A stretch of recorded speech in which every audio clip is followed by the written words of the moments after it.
From Fox News, CBS cancels The Late Show, Stephen Colbert to end program in May 2026.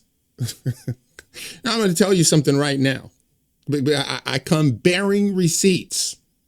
He did it to himself.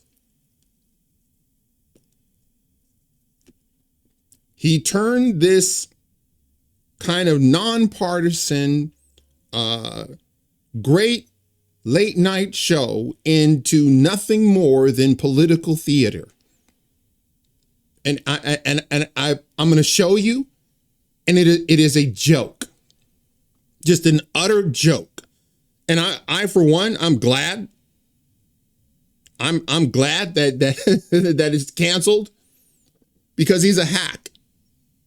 Seriously, a legit hack. CBS The Late Show with Stephen Colbert will be ending in 2026, the network announced Thursday. Quote, the late night show with Stephen Colbert will end its historic run in May 2026 at the end of the broadcast season, CBS said in a statement. We consider Stephen Colbert irreplaceable and will retire the late night show franchise at that time. So they're not replacing Stephen Colbert.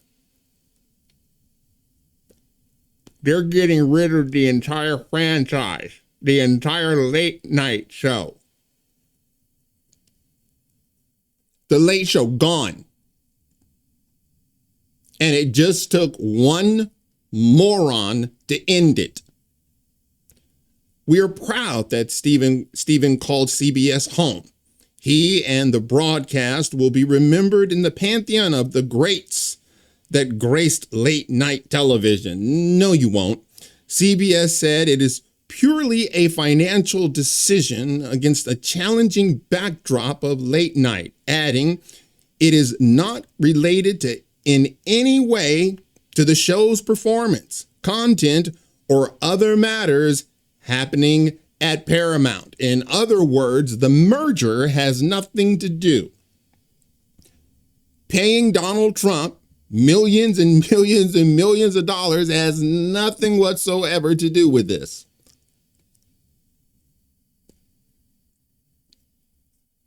That may or may not be true. Like, look, I don't know. Look, I haven't seen their books. I do know this, however. You never, ever cancel a show that is profitable. Sorry. That's just not, that's just not how it works. If it's profitable, you're on the air. And my guess is they'd been losing money for some time.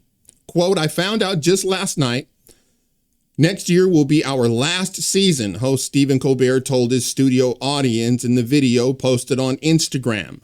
The network will begin ending The Late Show in May. Quote, it's not just the end of our show, but it's the end of The Late Show on CBS. I'm not being replaced. This is all just going away. I wonder why. I wonder why your show is going away. By the way, Jimmy Kimmel, his show is scheduled to be canceled as well. I mean, he's like straight CIA. Jimmy Kimmel. He's just like talking points. And so is, to a great extent, Stephen Colbert. It's not entertainment. It's just left-wing Democrat slop. It's in the opening clip released by The Late Show, Colbert's audience could be heard booing the announcement. Quote, I do want to say that the folks at CBS have been great partners. I'm so grateful to the Tiffany Network for giving me this chair in this beautiful theater to call home. And of course, I'm grateful to you, the audience, who have joined us every night out here, out there and around the world. Sure they did. The Late Show which Colbert took over in 2015, leaned into liberal politics in the Trump era and had become a major platform for Democratic politicians. Last month, Colbert welcomed New York City mayoral candidate Zohran Mamdani before the socialist hopeful clinched the Democratic nomination. What do you think that's about? I mean, why are you interviewing these legit politicians? Like, because look, I grew up with, Johnny Carson, where it is like just pure entertainment. It was just for entertainment. Now, since I wasn't like, I didn't watch it all the time, but Stephen Colbert, Jimmy Kimmel, they turned their show into a political factory. And that was it. And so here, take a look at this because it's so telling. Leftists lash out after CBS cancels Colbert. Kimmel tells network, F you and your sitcoms.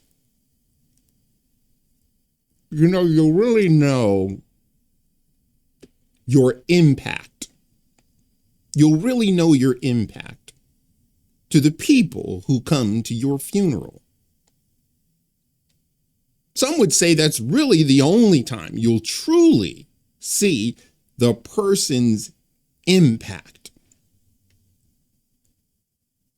And so when you go through this and you see all of the people who are upset about this, it becomes abundantly clear he was only catering to one side of the country. And let me prove it to you.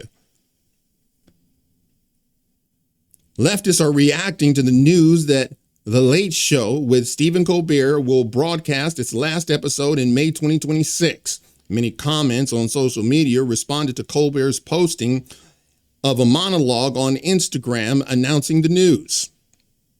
Quote, "The greatest to ever do it." Let me read that again. Quote, "The greatest to ever do it." Former Late Show band leader John Bestie wrote in reply, the greatest to ever do it. Really, better than Carson. Better than David Letterman. Really.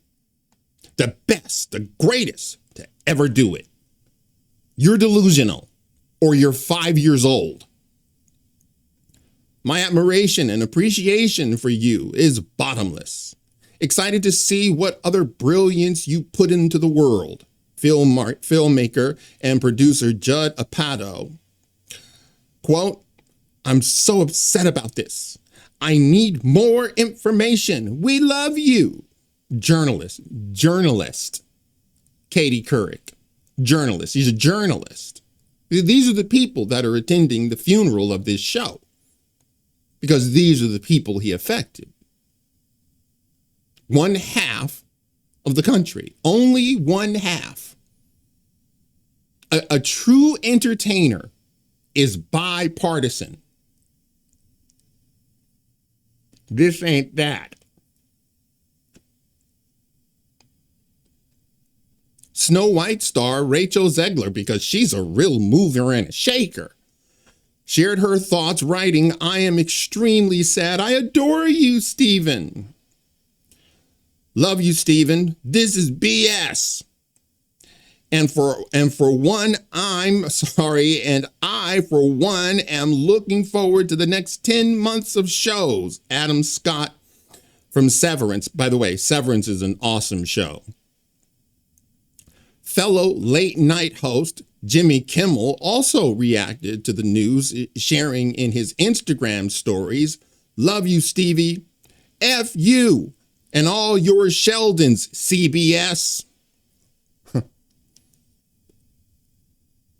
You're both going the way of the dodo because you sold your soul to the DNC.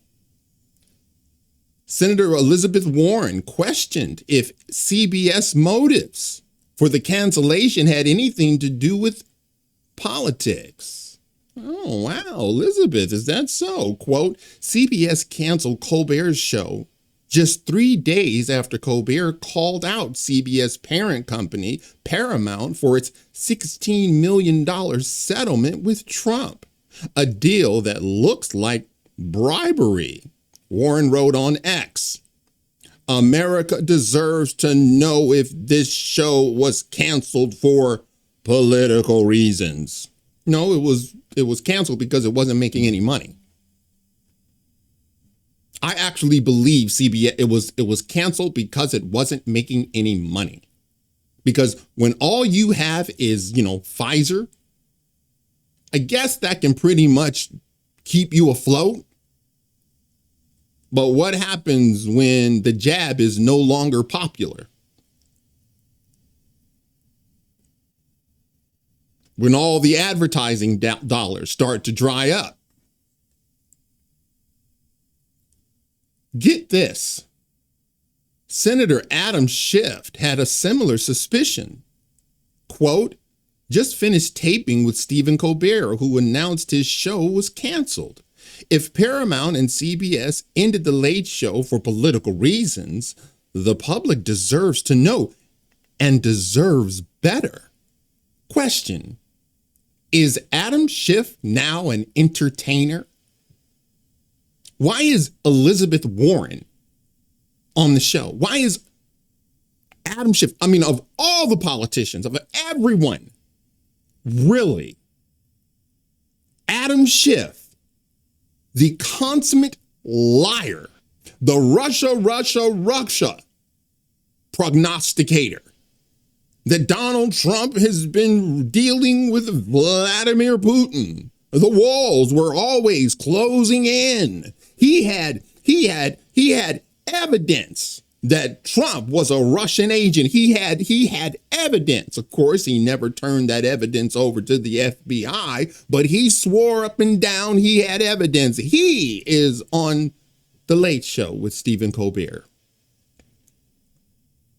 The cancellation announcement marked the end of a nearly 11-year run that Colbert has had hosting The Late Show, which first began in 1993 under the former host, David Letterman. And all it took was one moron. And really it wasn't, it was Stephen Colbert and his lack of perspective. Well, I need you to take a look at this. The network said it is scrapping the Late Show franchise and will not move on to another host after Colbert. Quote, we consider Colbert irreplaceable, blah, blah, blah. We already know that. Do you remember that? Yeah, that's when he was doing a dance for the vaccine. The vaccine. Yeah, he did a dance act for Pfizer and all of the other big pharma companies, telling everyone, not only did you have to take the jab, but you're a horrible human being if you don't. You would think that that would be enough, but that wasn't enough. No, not for Stephen. Yeah, these are the guests he had. Is she an actress? Did she have an album coming out? Is she a rapper? Is she a singer? Is she in a movie or something? Oh, yeah, and there's Adam. What exactly does he offer to the, entertainment industry? I'm just curious. Nothing. Oh, and of course, he had Alexandria Ocasio-Cortez because why? Literally, what does she offer? By the way, He was, he like poked and prod about whether or not she was going to run for the presidency. Which I'm telling you right now, she is. Oh, yeah, and Bernie Sanders. Are you seeing a pattern here? Yet he only caters to one side of the political aisle. Oh, and he had Kamalama. Aw, too bad. Oh, yeah, and Pete Buttigieg. I mean, that must have been a hoot. Wow, I'm sure that everyone wanted to tune in to see what Pete had to say about anything.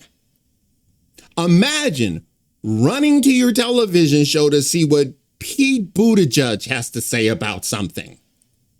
But here is the most telling.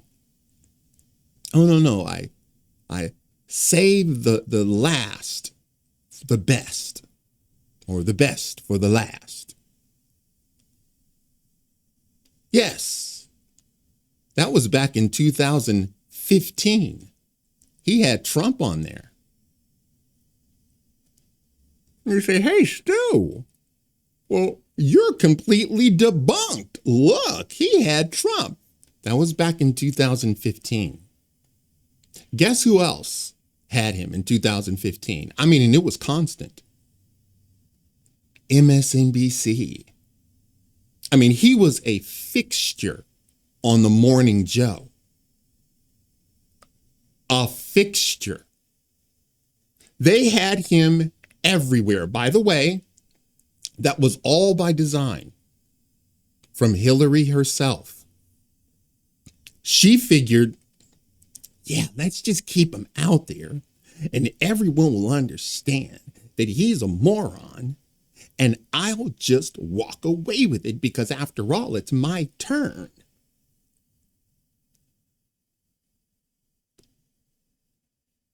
And it backfired spectacularly.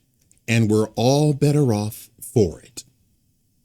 That was all a ruse.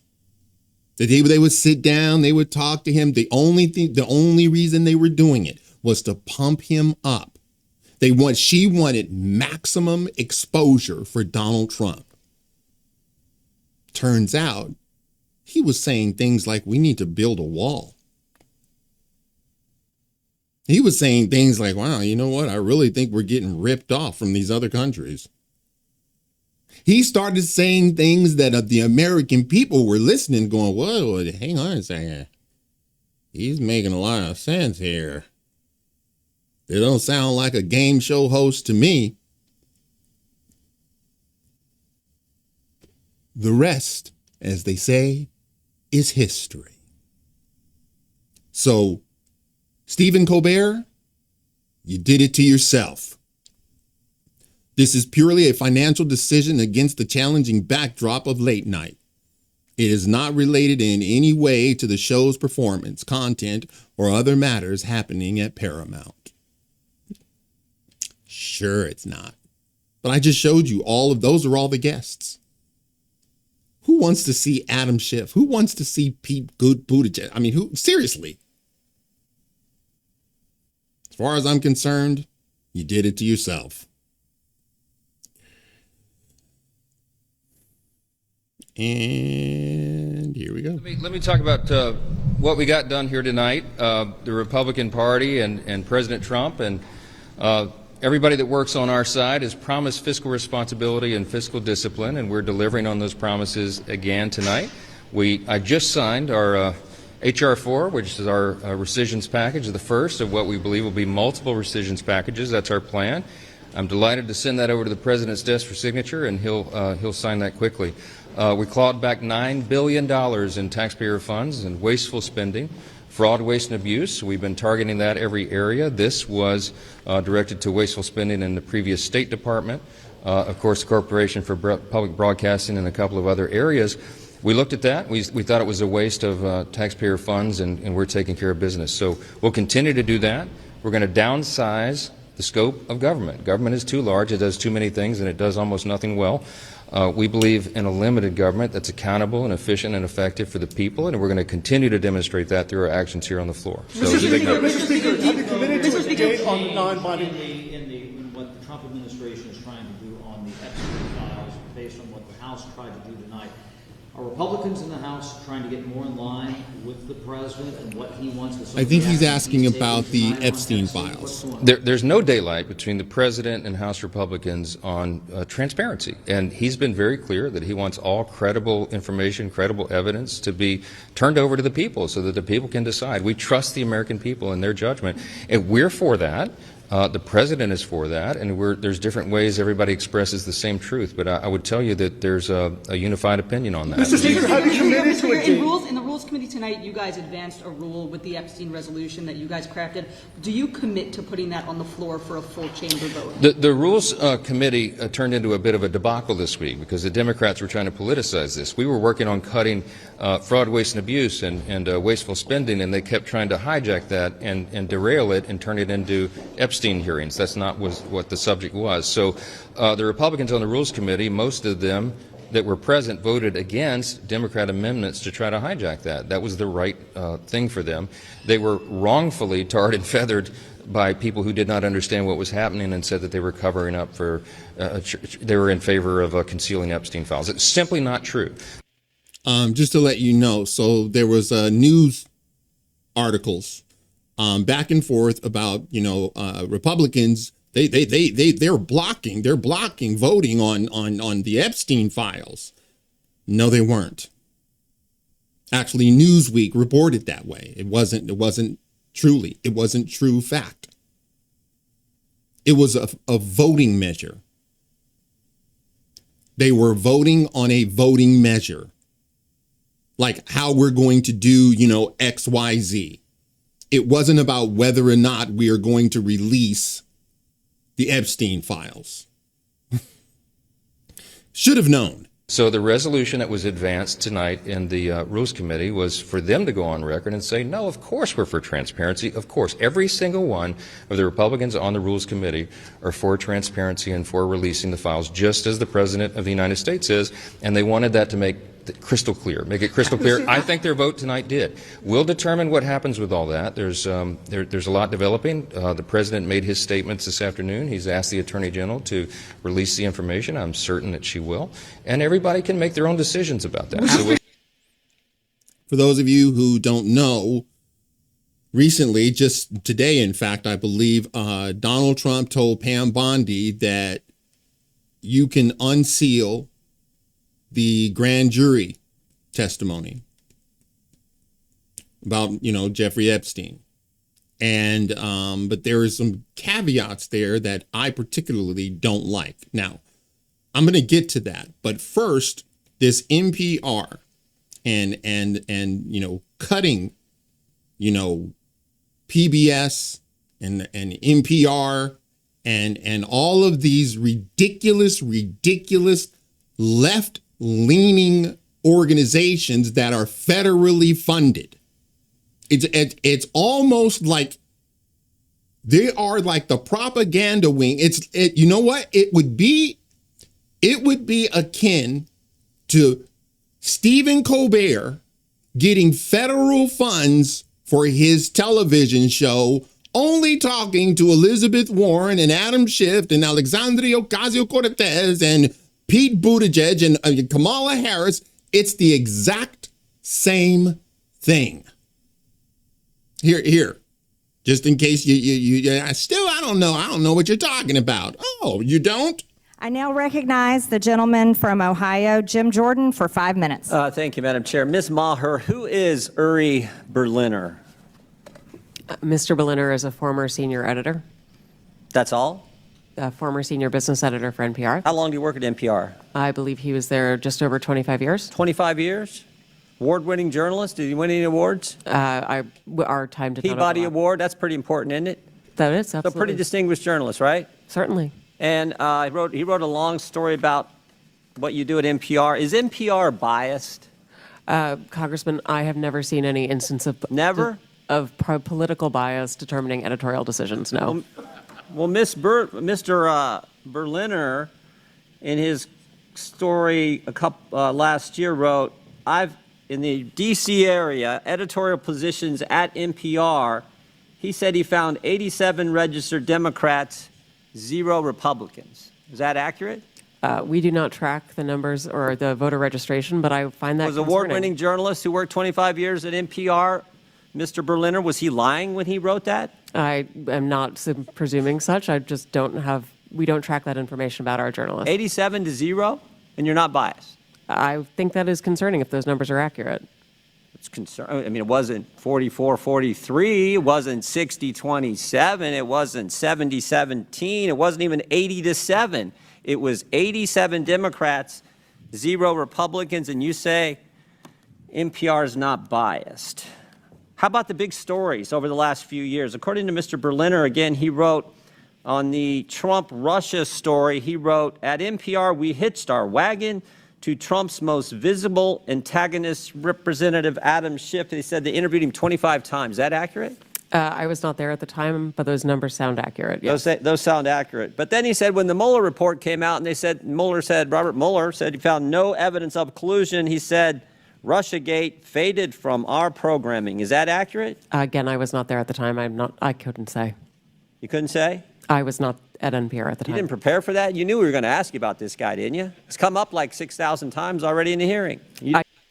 So NPR or PBS, I think it's NPR there, interviews Adam Schiff a gajabillion times.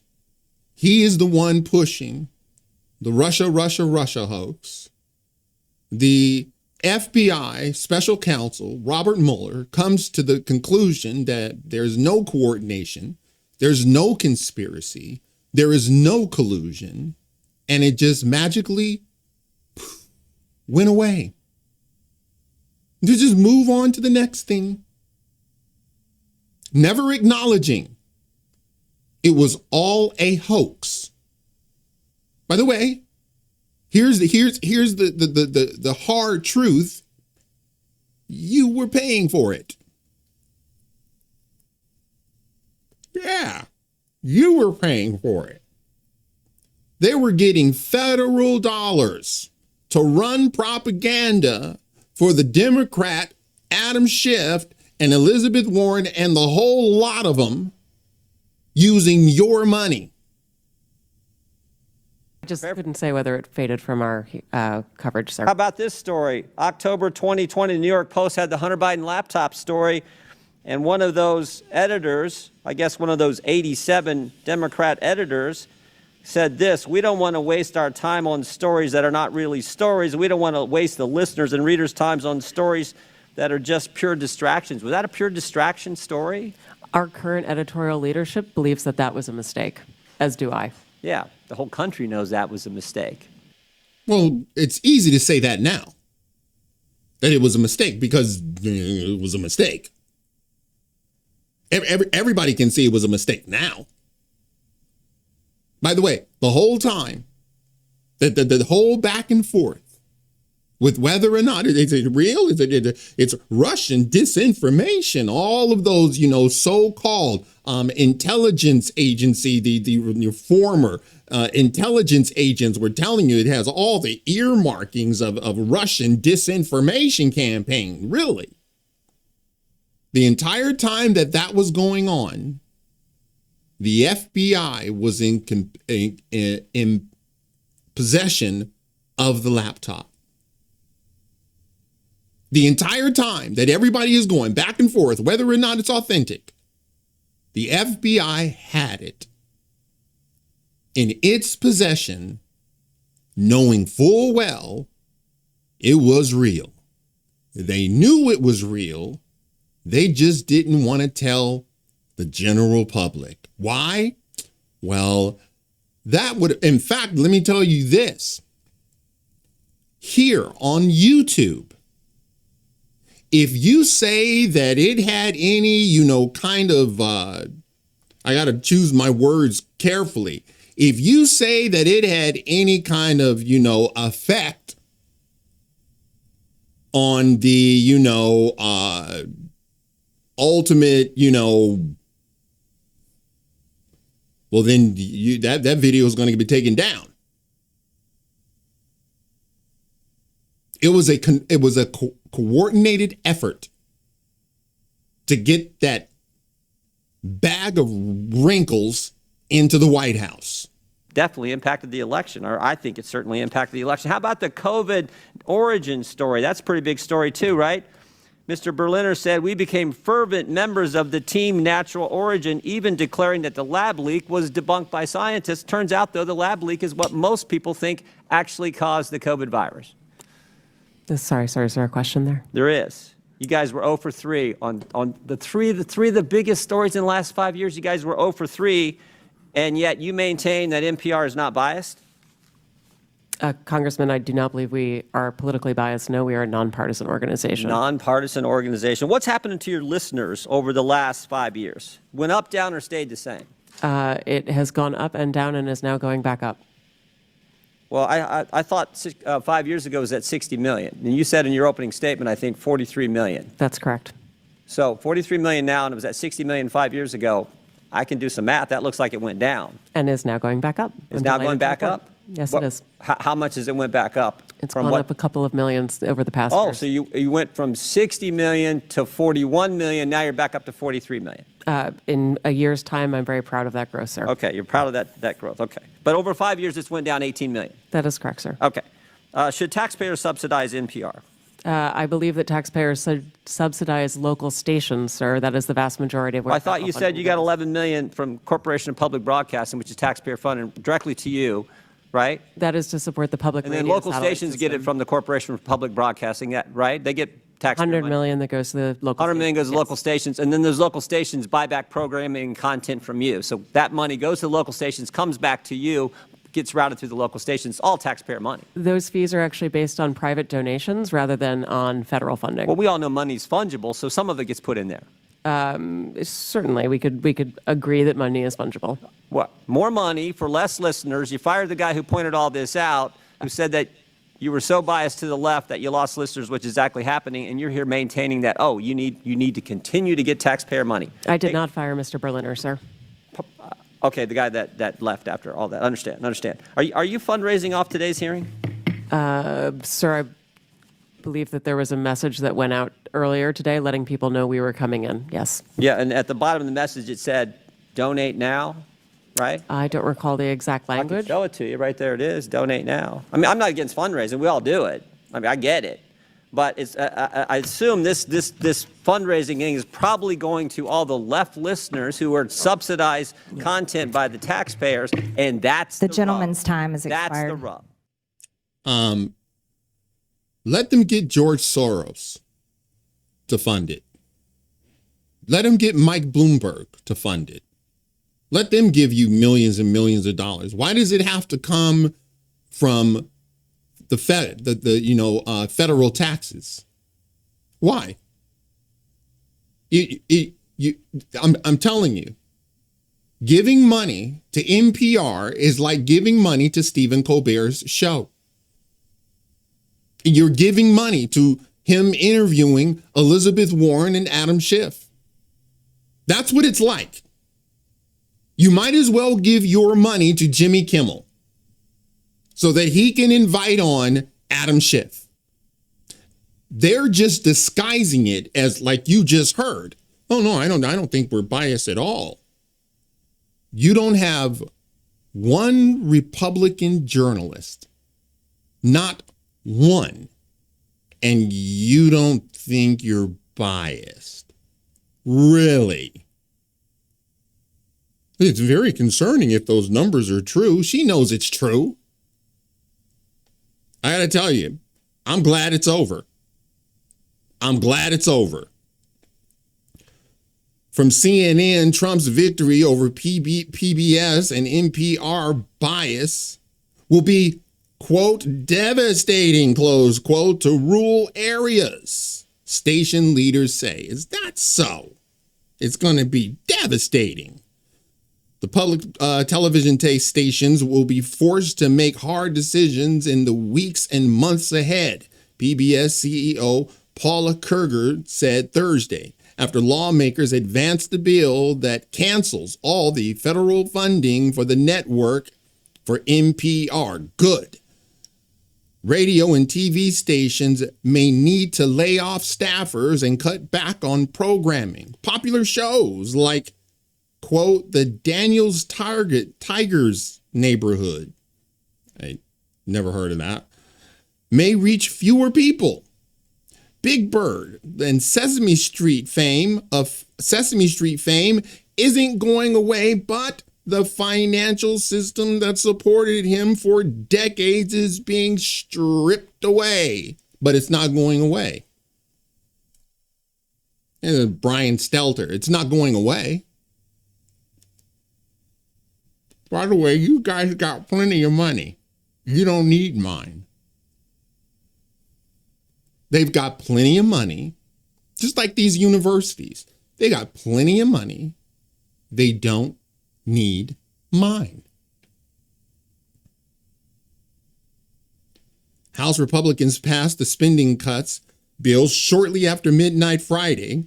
Once President Trump signs the bill into law, the Corporation for Public Broadcasting budget will be zeroed out for the first time since 1967, back when television stations still broadcast in black and white. Good. I'm here for it. I'll be honest. I didn't even know. I mean, you know that, okay, public broadcast. It's like, okay, well, yeah, I guess they're getting a lot of money from us. But then when you see the inner workings, like NPR, you see that all they do is hire Democrats, as though there are no Republican journalists. None.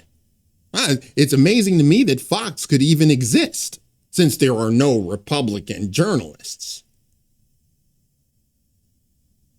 Remarkable.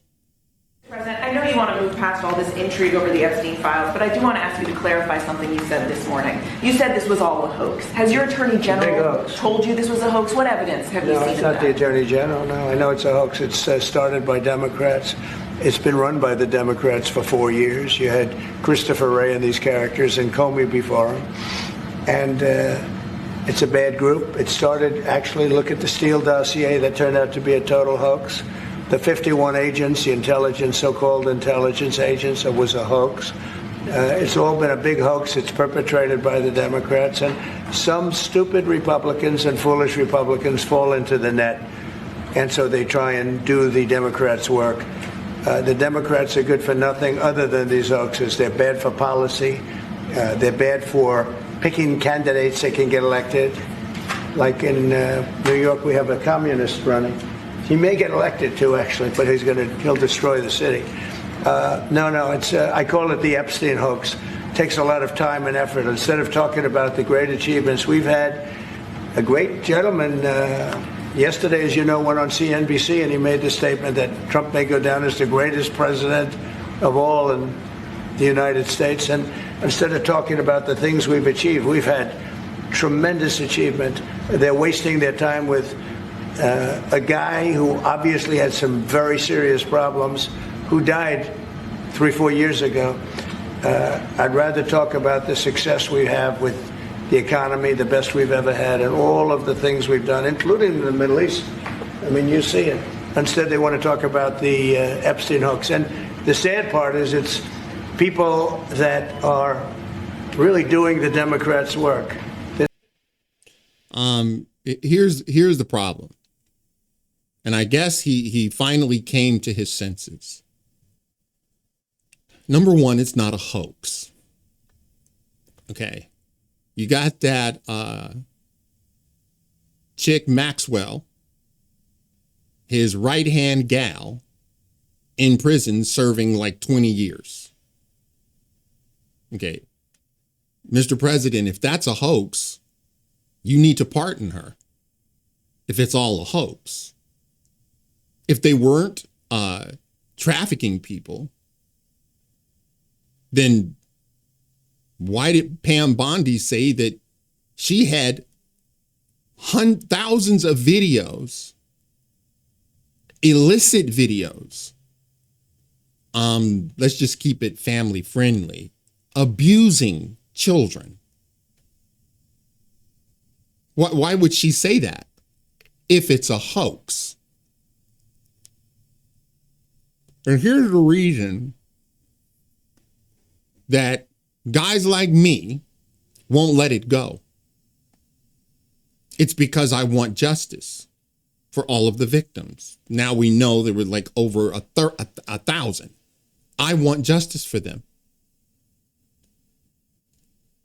I don't believe that the powerful and rich get to abuse these girls and then just get away with it because they're rich and powerful. No, I want them to be brought into the light. I want their faces to be on the front page of newspapers. Just like you do these Antifa,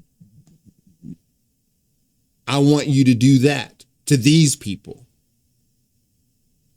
I want their names and their identities plastered everywhere.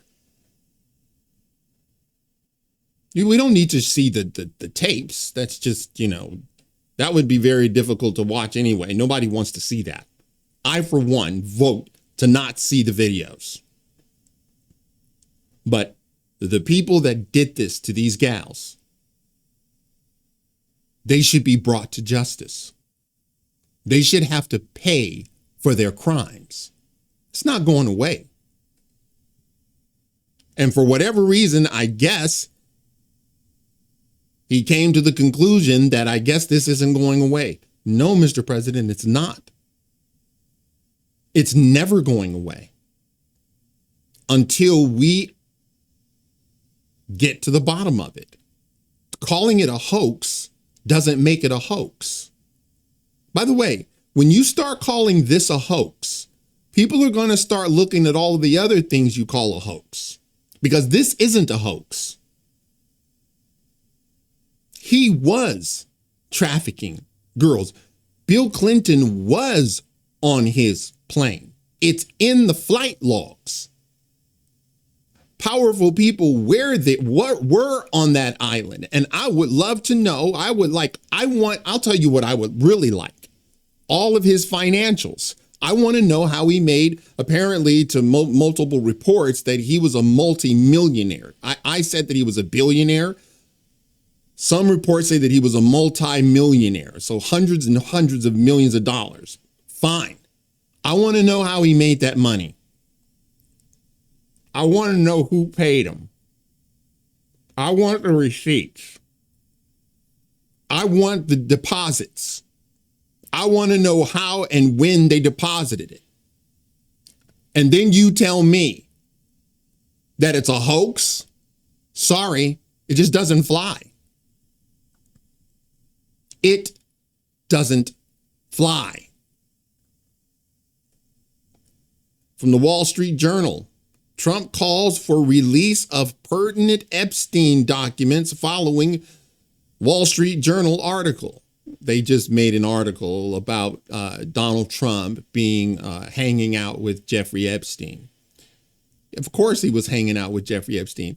Jeffrey Epstein was hanging out with every millionaire, every billionaire. Anybody who had money, he was hanging out with them.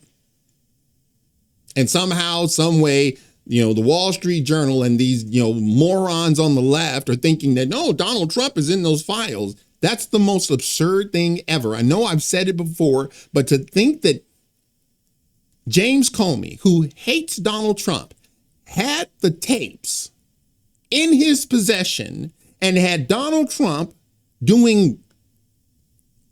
breaking the law with a minor, but he refused to release the tape. I mean, stop and think about that. John Brennan, former head of the CIA, has it dead to rights that you got Donald Trump breaking the law with a minor, but they refuse to release it.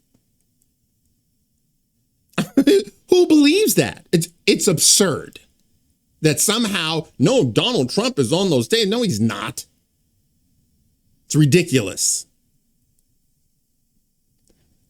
President Trump called for the release of additional documents related to the investigation of convicted sex offender Jeffrey Epstein following the publication of an article in the Wall Street Journal about a letter bearing Trump's name that was included in the 2003 birthday album for the disgraced financier, Jeffrey Epstein.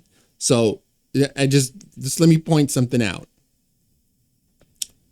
President Trump called for the release of additional documents related to the investigation of convicted sex offender Jeffrey Epstein following the publication of an article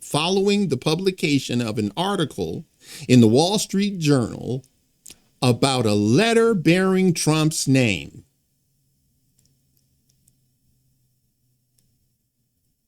They don't tell you that he wrote the letter. It doesn't tell you that he signed the letter. He just tells you it has his name on it. And I'm sure that he doesn't have any assistants that would do that for him. I mean, that's a stretch. Trump, in a Thursday night social media post, said he had directed Attorney General Pam Bondi to, quote, produce any and all pertinent grand jury testimony subject to court approval. Bondi wrote on X that she was ready to ask the court Friday to unseal the grand jury transcripts. Does anyone see a problem with this? I don't like this. No. Geez, Stu, you're tough to please. I'm just reading what they wrote. And I'm reading what Donald Trump wrote. In a Thursday night social media post, he had directed Attorney General Pam Bondi to, quote, produce any and all pertinent grand jury testimony. Who decides what's pertinent? That's where he starts making mistakes. Because if Pam Bondi gets to decide what's pertinent, no one will be satisfied. If she gets to decide, well, I think that it's kind of like Hillary Clinton, when they subpoenaed all of her emails, she just started sifting through them all. It says, I'll give you these, but not those. It's like, wait, what? What are you talking about? See, pertinent, subject to court approval. Let us decide what's pertinent. In the interest of transparency, let us decide what's pertinent and what isn't. There may be a lot of stuff in there that's not pertinent, fine. But we should decide that. Not the Attorney General. Sorry. By the way, and I'm just being honest, I don't trust her now. I do not trust her to do the right thing. Look, she came out and said, I got Epstein's files, I got the client list, I got it on my desk. And we are reviewing. She said we got 200 victims, over 250 victims, and we have to make sure that we contact them before we let anything go. And then all of a sudden, she sent out a memo, unsigned, nothing to see here. It's like, whoa, you just said you had thousands of videotapes of horrible things being done to children as young as 14, but now you say there's nothing to see here. Now, I don't know who got to Donald Trump. I really don't. But clearly he had a change of heart. But by the way, when you're calling it a hoax, how is it a hoax and you're asking for grand jury testimony? Is the grand jury a hoax too? That doesn't make any sense, Mr. President. So no, we're not going to let it go. And by the way, and I'm telling you, if this doesn't give us names, and I mean names, The only person I know for 100% certainty who is not on that list is my mother-in-law. I know for a fact that she ain't on his client list. That much I am 100% certain. I can guarantee you my wife is not on that list. I know that 100%. Everybody else is suspicious. So just let us decide what's pertinent and what isn't. Releasing Epstein-related documents became a rally cry for many of Trump's top allies during the Biden administration and the 2024 presidential campaign. Trump, who had socialized with Epstein in the past, said during the campaign that he would release additional details about the investigation. The Wall Street Journal reported on Thursday that Epstein's then aide, Maxwell, collected letters from Trump and dozens of Epstein other associates for the 2003 birthday album. The letter bearing Trump's name contained several lines of typewritten text framed by the outline by, hang on a second. The letter bearing Trump's name contained several lines of typewritten text framed by the outline of a naked woman, which appears to be hand-drawn with heavy marker. It ends with, quote, "Happy birthday, and may every day be another wonderful secret," close quote. Now, you're supposed to believe that that's Donald Trump writing that. Happy birthday, and may every day be another wonderful secret. That doesn't even sound like Donald Trump. And I'm almost guaranteeing you, either his aides wrote it, some sort of, but does that sound like Trump to you?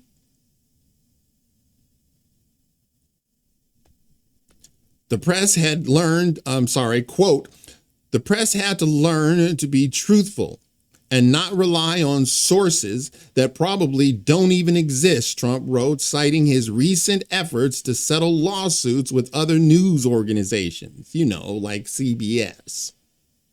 The president said he told Murdoch and Emma Tucker, the journalist editor-in-chief, before publication, that the letter referenced in the journal article was, quote, "a fake."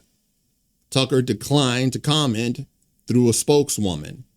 So he's saying, hey, before they even ran this article in the Wall Street Journal about his dealings with Jeffrey Epstein, why didn't you even tell me that you were going to run the article?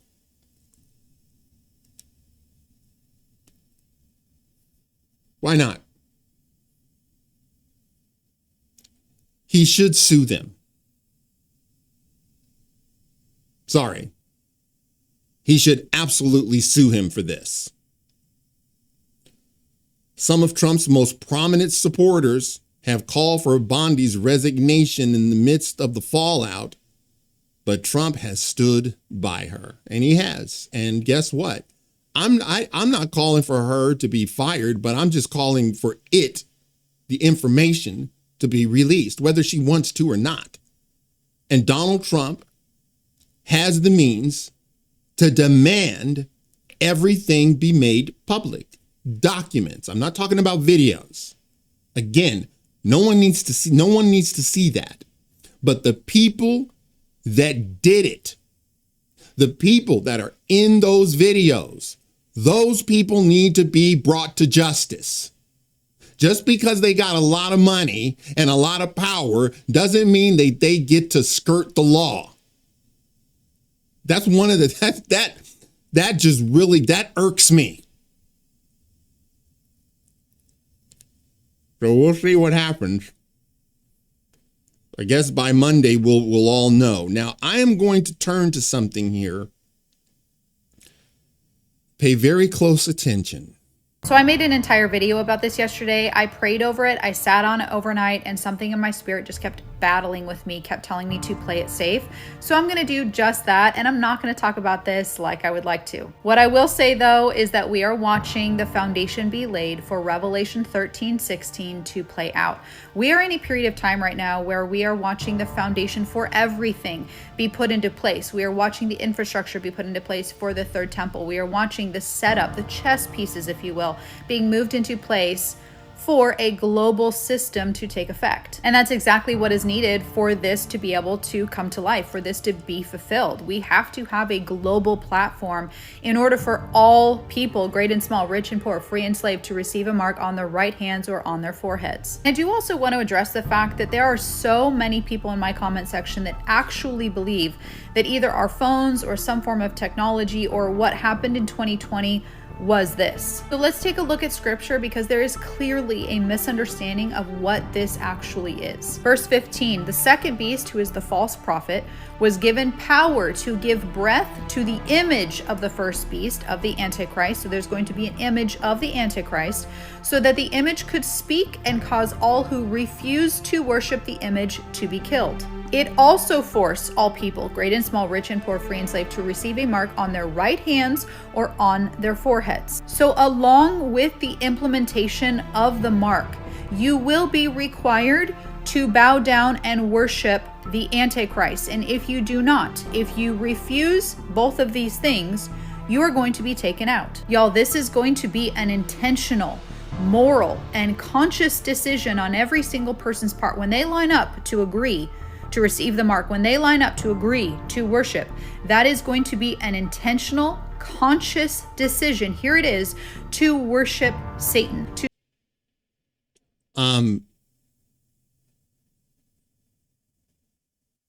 Listen. Let's start with the Genius Act. I'm very confused about the Genius Act. I thought there was a deal made by the president to make sure that included was going to be the central bank digital currency. There'd be no possibility of a backdoor to get that. So where are we? Steve, let me explain something. In 1971, we went off of the gold standard. The Federal Reserve did that. And we went to cash, a cash society. And the value of the dollar has drastically gone down to the buying power is less than 10 cents now from where it was in the 1950s before we went off the gold reserve. What's happening today on July 17th in 2025, when no one is paying attention, no one's talking about it, everyone is in blind rage about the Epstein files, and I don't blame them. However, right now, what is being voted on today in Congress is the entire setup, groundwork, and entire infrastructure being laid to move from cash to digital currency. And the number one thing that is not happening today is a ban on a central bank digital currency. This means the ability for the government to take control of your digital bank account where all your money is and turn it off. And this is why I'm so upset and it's not being talked about. Steve, I was the only no vote on the rule last night. And Congress set a record last night, and no one's talking about that either. This was the longest vote held open for a rule in history. And it finally shut down sometime around midnight because there was a deal made, and the deal will not be honored. It was a deal that Speaker Johnson made, and he said that he would put a ban on central bank digital currency in the NDAA. But let me tell you something, that's going to get stripped out in the Senate, because what they told us all week long is the Senate does not have the votes to pass a ban on a central bank digital currency. So I want to lay this out straight for you all. You never thought in your lifetime that the government would shut you down, would close your churches, would close your schools, would close your business. And that happened only a few years ago. But what is happening today is the groundwork is being laid, and it's all in the name of cryptocurrency and stablecoin. But it is the entire regulatory process to switch us from cash to a cashless society to digital currency that can be controlled by the federal government. And there will be no ban on a central bank digital currency. There will be no way to protect your ability to fully control your digital currency in the future. And I'm voting no to this today. I don't know if there'll be any other no votes on the Republican side, But I'm voting no to this because I'm a Christian and I've read the Bible and I believe what Revelations 13, 16 through 17 says. And I just cannot vote for a future system that will do that. But so I want to get to something that I'm not going to really go over Revelation, what you just saw on TikTok. I want to make something clear, because when the Bible says bow down and worship me, this is what I want you to understand. What does that mean? What is worship from God's perspective? Because people think that, particularly Christians believe that worship starts when the music starts. In fact, we call it like a worship service. And then once the music is over, then you're no longer in worship mode. And I'm telling you, that is false. I just want you to understand, when you hear bow down and worship me, you need to know what God's perspective is. And so I want to show you this scripture, because I do believe that once you see this, it will make it really, really clear for you. Hang on a second. Once you see this, it'll be clear. This is Matthew 4, 8 through 10. Finally, the devil took Jesus to a very high mountain and showed him all the kingdoms of the world and their glory. Quote, he says, "If you bow down and worship me," he said, "I will give you all this." Jesus said to him, "Get away from me, Satan. It is written, worship the Lord your God. He is the only one you should serve." Now, when you see this, bow down and worship me, let me ask you, what do you think the devil is asking him to do? Do you think that the devil is asking him to get a guitar and start singing?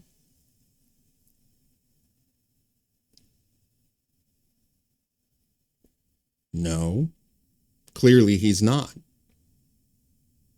So when the devil says, bow down and worship me, what do you think the devil was after? What does he mean by that? He means bow your will to mine. It means live your life for me. It means do what I tell you to do. It should interest you that worshiping God starts when you leave the church building.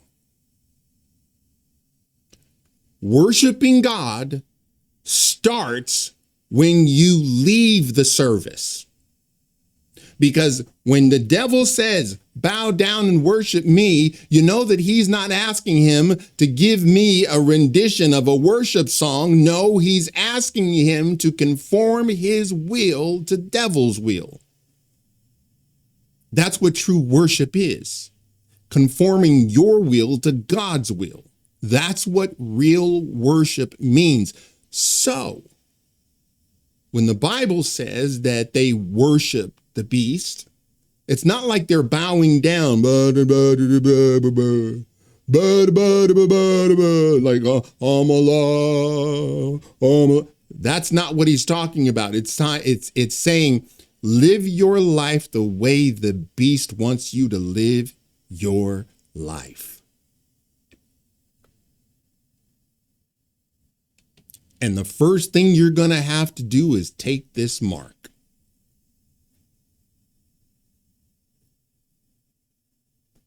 And the only way that any of this can come to pass is if we get rid of cash altogether.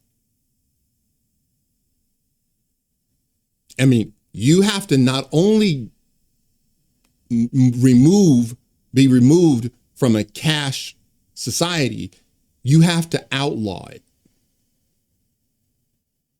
You would have to, in order for it to work, so that you won't be able to use a dollar bill. You will only have digital currency. And right now, the foundation is being laid. And I just want you to know what worship actually means. The devil unwittingly gives you the blueprint. When he asked Jesus to bow down and worship him, you know he's not asking Jesus to sing a song. He's asking him to conform your will to mine. That's true worship. All right, guys, I went kind of long here. Just to let you guys know what cigar I'm smoking. This is, it's an interesting cigar, believe it or not. It's a Gurkha. I'm sure that if you smoke cigars, you know what the Gurkhas are. But this is, I guess it comes from the Authentic Mark of Honor. It's aged. This was aged for, can you see that? Aged for 15 years. Aged for 15 years. And it's not bad.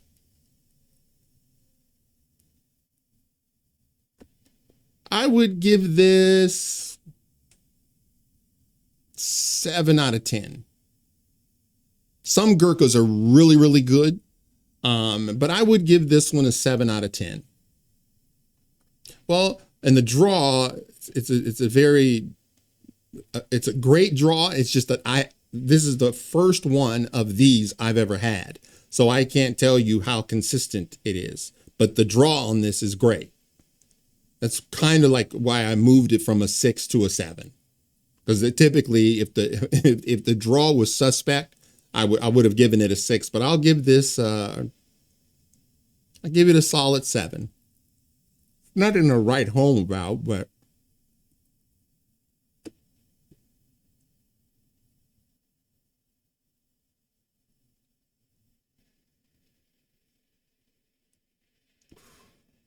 it's a good smoke.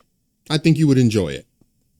All right, guys, that's it for now. If you like this video, smash the like button and subscribe. Please share with friends and family. And until the next time, God bless.